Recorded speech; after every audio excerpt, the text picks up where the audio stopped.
What's up guys, welcome to Ziem Fitness. Gue Ziem Maulana dan di video kali ini gue mau ngebahas tentang gimana caranya kita menjaga otot kita biar nggak susut pada saat kita cutting.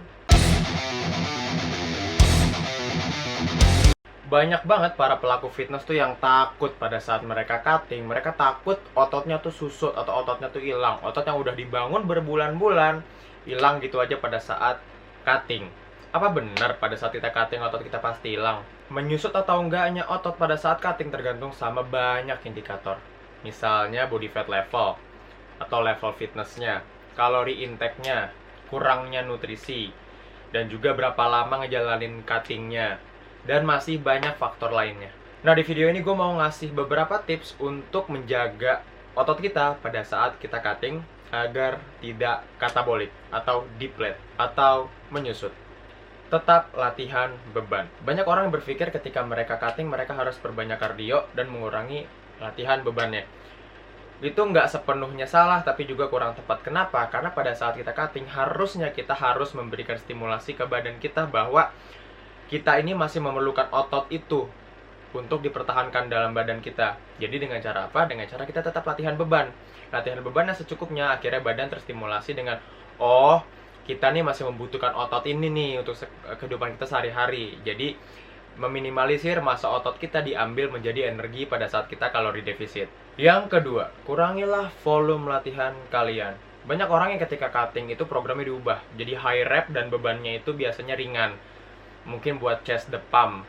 Mungkin mereka ngiranya dengan repetisi tinggi lemaknya jadi kebakar terus jadi cuttingnya berhasil gitu. Sebenarnya enggak.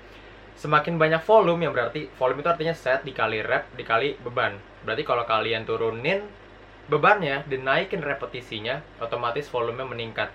Dan semakin tinggi volume latihan kalian, otot kalian semakin rusak. Perlu diingat pada saat kita cutting, itu kita dalam keadaan defisit kalori. Yes, kita kekurangan energi. Kalori intake kita nggak sebanding dengan kalori ekspenditurnya. Jadi pada saat kita defisit kalori, badan itu nggak bisa ngasih energi full ke dalam badan kita. Nutrisi kita tuh pasti kurang. Kita pasti kekurangan nutrisi. Mau kita asup protein sebanyak apapun, mau 3 kali berat badan pun, tetap aja kita pasti kekurangan nutrisi. Yakin recovery kita sempurna? Buat ngasih makan badan kita aja kurang, apalagi buat nge-recovery otot yang udah kita rusak di gym. Jadi saran gue adalah tetap bermain berat. Justru kalau bisa jenis exercise-nya dikurangin. Jadi cuma 1 atau 2 exercise saja setiap otot.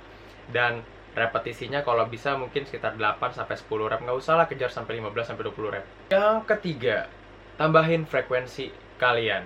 Nah, dengan kurangnya volume kalian, alangkah baiknya kalian tingkatin frekuensi latihan kalian. Yang tadinya kalian latihan 2 kali seminggu untuk setiap otot, cobalah ganti jadi 3 kali seminggu untuk setiap otot.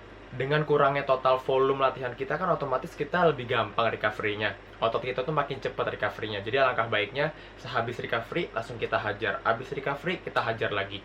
Apa sih gunanya? Gunanya untuk mengingatkan ke badan kita bahwa kita masih memerlukan otot tersebut. Yang keempat, tingkatin asupan protein kita.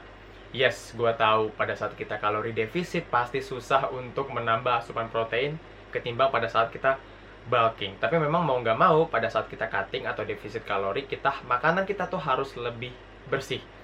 Kenapa sih kita harus asup protein berlebih? Jadi zat utama pembangun otot itu kan protein. Jadi pada saat kita dalam keadaan defisit kalori, badan tuh bingung nih, kita mau memilih lemak atau otot yang dibakar jadi energi. Nah, dengan kita tingkatin asupan protein, kita meminimalisir badan kita memilih otot untuk dibakar jadi energi. Yang kelima, istirahatlah yang cukup. Yes, kita recovery otot nih mostly pada saat kita istirahat, pada saat kita tidur. Jadi cukupinlah istirahat kalian minimal 7 jam sehari. Kalau bisa dapat 8 jam, 9 jam bagus. Memang sih pada saat kita defisit kalori itu biasanya kita tuh jadi susah tidur atau tidur kita jadi kurang nyenyak. Tapi gimana pun juga tetap aja kita harus menjaga kualitas tidur kita agar recovery otot kita sempurna. Yang keenam, last but not least, perbanyaklah konsumsi air. Banyak orang yang mengesampingkan pentingnya air pada saat cutting. Bahkan ada yang menurunkan konsumsi air pada saat cutting karena untuk mempercepat penurunan berat badan. Air itu ngebantu darah kita buat mentransfer nutrisi-nutrisi ke organ-organ badan kita, termasuk juga ke dalam otot. Bukannya otot kita perlu nutrisi juga.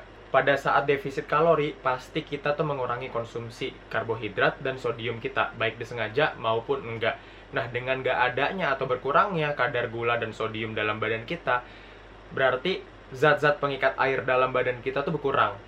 Nah, kita tuh harus banyak-banyak minum air untuk menggantikan air-air itu yang kebuang. Apa sih dampaknya kalau kita kekurangan air? Banyak banget. Salah satunya adalah keramnya otot. Yes, jadi pada saat kita defisit kalori, biasanya itu kita mengalami yang namanya kram. Baik dari di latihan maupun pada saat kita tidur. Biasanya betis kita tuh kram. Nah, untuk meminimalisir itu, cobalah perbanyaklah minum air. Ketika kita udah ngejalanin cutting berbulan-bulan, berat badan kita udah menurun, dan size kita pun udah mengecil, kita jangan terlalu worry bahwa itu otot yang berkurang.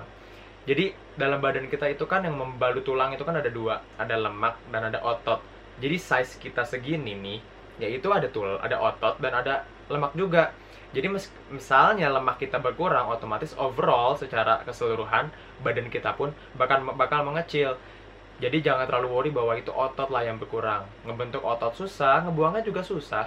So, sekian video dari gua, semoga bermanfaat. Kalau kalian suka video ini, kalian bisa klik like, subscribe, dan share ke teman-teman kalian. Kalian juga bisa tulis di comment box kalau ada saran, kritik, ataupun pertanyaan. So, stay lean, be strong, and please, please, please keep netty.